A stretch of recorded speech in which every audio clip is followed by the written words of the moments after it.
start and let me know if We can see you. yours. Okay, awesome. Okay, so yes, as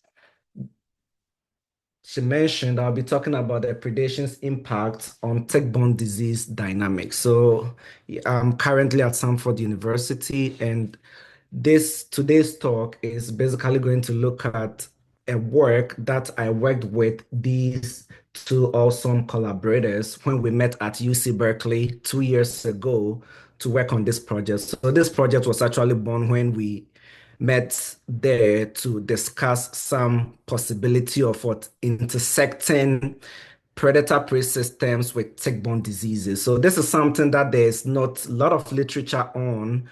There's quite a few, and this one is quite unique in its way because it kind of look at two different dynamics, that is lethal and non-lethal effect of predation. So the outline of today's talk is basically going to be on the lethal and non-lethal aspect of predation, prey-predator interactions. We'll look at the tick interaction as well. We then combine the tick-prey predator interaction, and then we move on to add disease to the system, and then we see some sort of what future work. So to begin with this, we'll first of all start with the lethal predation. So the lethal predation is what we commonly know. That is when a predator attacks a prey, and then, the prey loses its life, and then the predator actually predates on that prey. So for the purpose of this research, we really want to concentrate on type 2 functional response, which is given by this function that we see here, which is you have M over A plus M, and where M here is just representing the prey population, and also A here is the half saturation constant, which helps the mechanism or the dynamics to actually saturate after a certain point. We can easily show this on a plot when we take this saturation constant to be 1, and then we vary the prey dynamics, and then we see what is going here, that it kind of what is an increasing function. Now, for the non-lethal aspect, we are actually going to deal with a mechanism known as fear, right? So fear is an indirect effect on predation because it's not something that can easily be measured. That's why it is not direct as opposed to when the predator actually attacks the prey and then devours on it. But this time around, we are just going to see the kind of psychological effect that this predator induced on the prey and how it actually affect the dynamics of the system. Now, research has shown that fear can occur both in vertebrates and invertebrates, but it's most of the research that is commonly available now. You will see a lot of them concentrating on the vertebrates, and there's been probably one or two research on invertebrate in recent years. So the invertebrate aspect, much hasn't been done. And when we talk about ticks, it's an invertebrate. So this is something which is very also unique to this research that we're doing that we kind of add into that body of knowledge. A typical example is this paper by Zeneth in Science and her collaborators in Science in 2011, whereby you notice that here they use some sort of perceived predation risk on song sparrows, and the dynamics of the system change in that when they played just the sound of this perceived predation, it reduces the birth rate of the song sparrow. So this is some sort of effect, like the fear of them being predated upon led to what a decrease in their population, which is kind of very unique. Also, there's also this paper in behavioral ecology whereby the same thing also happened here, whereby increased perception of predation risks also reduces the reproductive or the birth rate of the species under consideration. We can add more to this by looking at the paper that I just mentioned, which was recently published in involving the fear of invertebrates. So that is one classical examples that one can also look at or rely on. Now, the mathematical formulation of this fear function was first developed by Wang, Zanet, and Zhao in 2016 when they published in Mathematical Biology to actually explain all these mechanisms that I've talked about using some sort of function for the dynamics to be well understood mathematically. Now let's look at one easy function that they dealt with. This is a decay function whereby we see that G here is a function of tau and P, which represents the predator. So this tau here basically measures the level of fear or the fear intensity that the predator kind of induced on the prey species.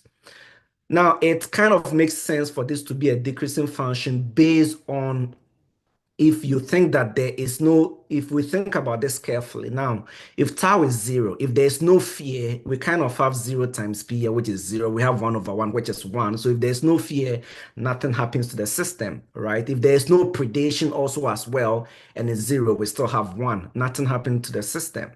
So this can also be shown here by looking at this plot that we have here, whereby we just used any, dummy variable, any dummy number here to denote the predator, which is 0.06, and then we kind of would vary the level of fear that the predator induces on the prey species, and then we could see the decay in this G function. And what this basically means is that since the literature makes us to understand that the fear factor kind of reduces the reproductive rate of the prey species, this makes sense looking at how this function is decaying, that when we multiply it by the reproductive rate, we will kind of see a decrease in the growth rate. So this biologically makes sense and is feasible. And that was what these guys actually, addressed in their paper.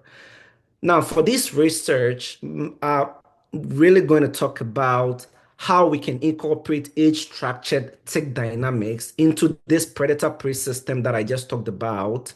Also, we want to know how the prevalence of tick-borne diseases correlate with fear, right? And tick-borne diseases of also importance due to its rise currently in the US, especially with the species Amblyoma americanum, which is kind of also spreading. So it is very important this gets addressed and dealt with. We would also look at what fear does to the system. That is, there's this cascading effect of fear in which when the fear of predator is induced or incited on the prey species, how does it affect the dynamics of the ticks if there's some sort of relationship between all these variables? Then we would also look at can fear induce changes in the host behavior also as well? And then finally, is there any sort of stability due to solutions that we'll be talking about in the model? So now we first look at a simple predator-prey interaction. So we have our prey species and our predator as well. And then we also have this term here, which is basically the growth term. We can see the carrying capacity here. So M here denotes the prey, the carrying capacity. So there's some sort of logistic growth as we see here. And it goes into the M equation, and then there's an interaction with the predator. So this kind of live based on the type 2 functional response that I explained earlier. So the predator here is feeding on it based on that response. And then there's the natural death rate of the prey. Now, one may ask here that, okay, so you have this logistic term or the growth term here, which incorporates the death rate. So why do we have to bring it here again? So recently, I think last year, we had a publication in the European Fiscal Journal Plus, whereby we kind of made an assumption of we kind of make an assumption that not all the prey species are affected by the fear mechanism. So we don't incorporate that into the logistic growth. So there are those fear that leads to a decay, and there are some that really does not affect. So we kind of what have it shown here in this dynamics. Now, due to the biomass conversion efficiency from, alpha M here to pi P, we the predator kind of gain, when predating on the prey, and then there's a natural death rate of the predator. And this is it in terms of its OD system. Okay, so now, since it's an OD system, it's always very important to look at the well-behavedness of the model. So it's always good to test for the positivity of this, which is quite straightforward by using integrating factor or integrating formulation. of it. And then you can also look at the boundedness of this, which is also easy to do if you go into the dynamics of these two theorems. Now, a simple solution profile is to just see the stability of the predator-prey system when it's being simulated. And also, we kind of also look at this dynamics here, which we have this periodic solution here, which is unstable, but some sort of what a stable attractor because of the limit cycle. So this is a stable attractor, but it's an unstable solution to talk with. Now I'll move on to talk about the tick life cycle. So for the tick life cycle, we have the eggs, and then it gets hatched, and then we also have the larvae, and then from the larvae we go to the nymph, and then from the nymph we go to the adult. So there's this four life cycles that we're going to consider for this research. The dynamics of it is with the egg is being laid by the adult tick, and also the egg here being controlled for the carrying capacity because it cannot grow exponentially large. There will definitely be some sort of carrying capacity control in this. And these are the eggs that do not make it. And then from the egg, as I said, it moves to the larvae. So there's this sort of transition state here. And then this is also the natural death of those in the larvae stage. And then from the larvae, it also moves on to the nymph stage. And then there's also this mortality rate to also talk about in the nymph stage. And then likewise to the adult as well. It transitions to the adult and also the natural death rate here. So now we've combined these two dynamics together. So we have the predator-prey system here, and then we have the ticks dynamics also here as well. And then we would also go into details what these entails. We put them together to get the system of differential equations between the predator-prey and also the tick. But here we haven't incorporated the disease into the model yet. We just have these species and also the stage or age structure of the tick population. And as usual, with this kind of differential equations, we look at the stability analysis, and we are not going to go deep into the math. But as you can see, the system of equations are highly nonlinear because of the density dependence on this. And for that reason, it cannot be solved analytically, so we kind of have to solve it in a different way. So we are going to employ the following assumptions to reduce the system in a way that can really be looked at analytically. And also, we can also use numerical methods also as well to look into this. So some of the assumptions that we have here is that we assume that the number of larvae, nymphs, and adult ticks are smaller than the number of eggs. I mean, that kind of makes sense because for the egg to transition into the larvae, nymphs, and adults, there's this natural mortality that, reduces the number. So it's very natural to make this assumption to begin with. At the same time, to assume that the ticks and then it's the tick fecundity and also the mortality are constant rates for this specific one. And then we record the two results that I talked about with the predator-prey system being positive and bounded. So these two also needs to be in here. So if it's bounded, we are bounding it by, let's say, the C1 for the prey species and the predator species, let's say by C2.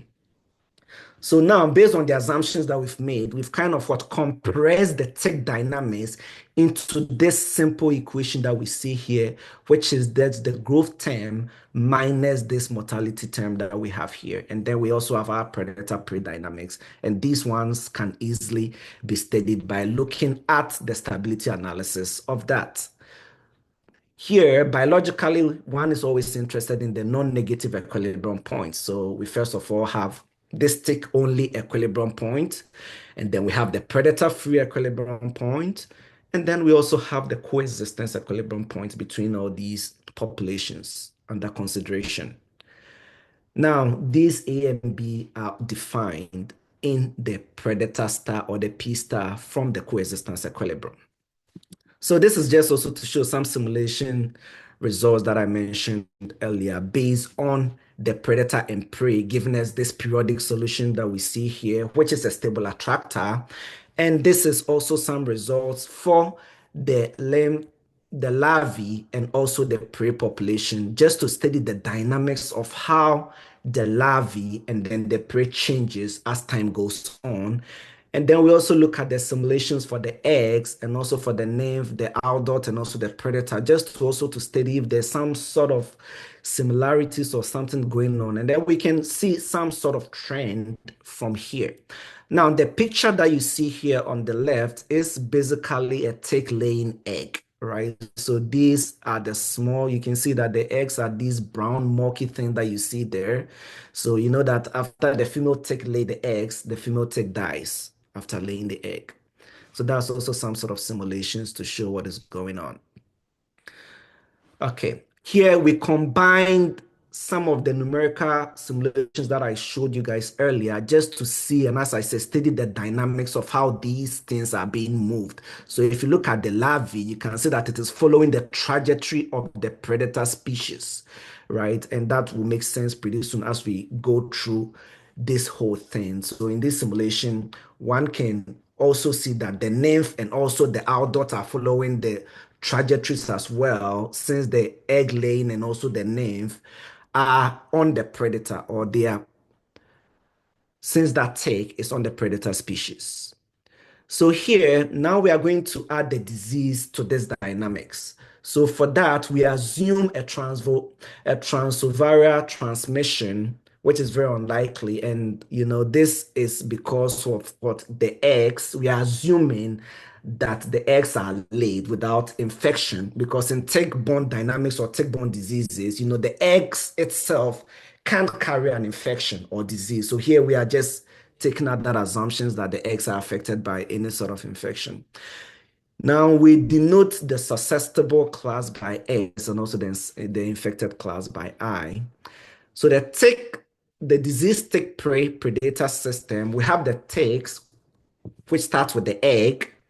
And then, as we mentioned earlier, the adult laid the egg, so it has this carrying capacity to control that egg. Then the natural death rate, sorry, the eggs that are not able to, survive goes out. And then we have, the larvae class, the egg move into it. We also have it's also, those that leaves and those that also, so you can see that the mortality rate here is density dependent, right? So it's density dependent on the prey. So M here is for the prey. So the larvae depends on the prey. It's density dependent on the prey. That's one thing I want us to take notice of. And we can also see the mortality rate from both the susceptible larvae and also the infected larvae, which are different. And then both classes move to the nymph population, the susceptible one and the infected one. We can see the growth also as well. We can see those living that class of the nymph susceptible population that is also density dependent, and likewise to the other ones as well. Then the class also goes to the outdoor tick. We have the susceptible one and the infected one as well. And we have those living it, which is also density dependent. And at the same time, those living it also as well being density dependent.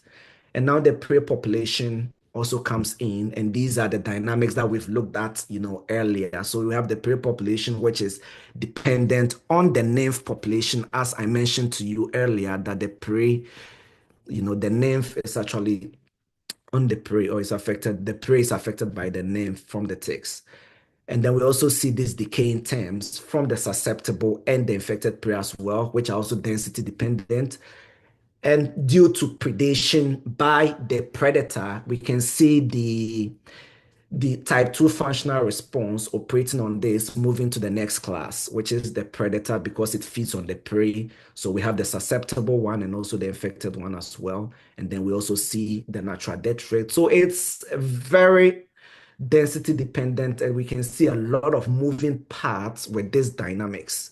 And to actually put this together, we have a system of differential equations, since we can see the flow chart of whatever is happening, which gives us this, system that we see here. So it's a lot of equation to deal with, density dependent, and it's very heavy to actually look at it analytically. So definitely it's numerical simulations that one really has to use to do this, whereby we use, sensitivity analysis and a whole lot of things to describe this phenomenon.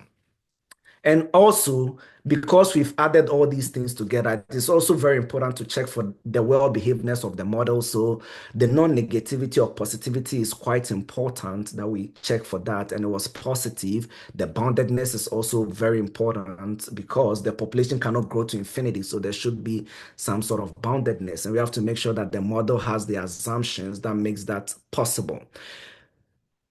Next, basic reproductive number. So we know that the basic reproduction number, which is often denoted by R naught, kind of measures the average number of new infections generated by a single individual. This is something that we heard over and over, especially during the COVID season. And that is one number that needs to be calculated in order to help us to know, these sort of infections. So first of all, if R naught is greater than one, then the disease is likely to spread within the population. If it's less than one, the disease may, spread slowly and eventually die out, thus preventing an outbreak.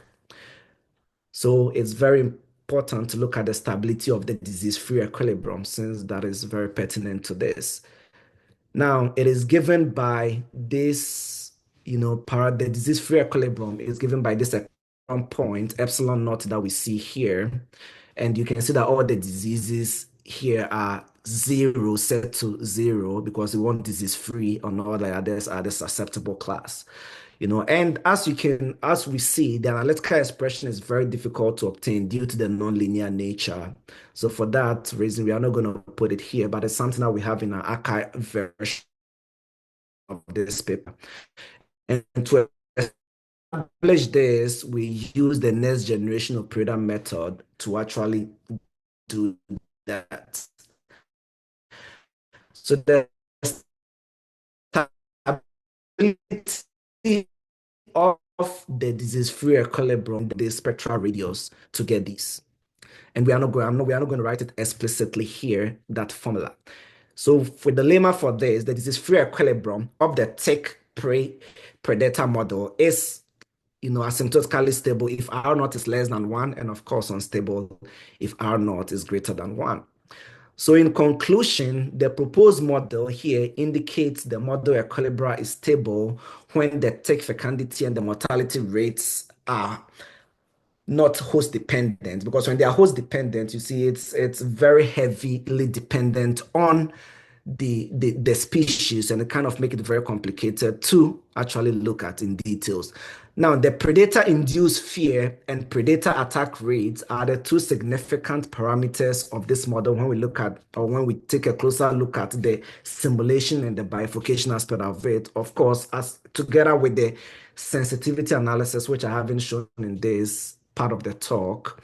And also, one important thing that we also want to mention is that also the non-lethal predation, that is the fear effect, sets off a cascading chain reaction, which actually leads to a reduction in the prey and then the tick population. And when that happens, of course, subsequently, that also leads to a decrease in the population of the ticks, which they cause the tick-borne diseases. So that also helps the disease also to go down as well. Now, future work here is to study the model in a random environment, since we know that, physical and biological systems are affected by noise. So, of course, obviously, the stochasticity of it is quite important to look at. And that is one of the future works, or works that we are currently working on. And also to explore the model with diffusion components, since there are moving parts also involved. We've started looking at that. This is one of the points or the dynamics that we have when we actually added some fire components to the dynamics to see what is happening to the tick population when an external force such as fire is also added to the predation as well. Now, this research was sponsored by NSF and also SL Math, formerly known as the MSRI, and we are grateful to them. And I'd also want to thank the organizers again, for the opportunity to present here. Thank you. Thank you, Professor. We have one question from the chat, which says, is this model solved with actual parameter values which have a biological meaning? Yes, that's a good question. So the parameters for the Tick-Borne dynamics were, yes, actual parameters that we got from a paper by one one of the collaborators. Folashode works on tick-borne diseases, from the NSF grant that she had. So they actually had raw parameters that we use. Now, for the predator-prey system, there were some of the parameters were assumed, right? They are biologically feasible parameters that we made assumptions of. And those assumptions were also from research papers on predator-prey dynamics, which are also available. So yes, all the parameters that used are or have references in publishable or citable places. Thank you. So I have one question. Your model was quite complex. So it is obvious that we cannot obtain an analytical solution for the model. Not that we cannot, like it's quite complex. So without looking into the equilibrium points, is it possible to discuss the dynamics properly? Oh yeah, it's possible to discuss the dynamic properties because if when you look at this carefully, you see that's why there were some sort of time series analysis, which was shown to look at the dynamics. So that aspect of the work was done. And, it's a 30 minutes talk. So I didn't include a lot of the simulations because we also had simulations for the sensitivity analysis to kind of look at, the parameters that are of most importance to this. And that is where we actually saw that the predation attack rate together with the fear intensity was of utmost importance. So if you look at those things can be looked at numerically, and we have that, numerically done. And it's currently under revision in mathematical bioscience. So this is something that, it's those numerical simulations were done. The archive version is also available online that anybody who is interested in it, I can always share with you guys. There are a lot of numerics involved here.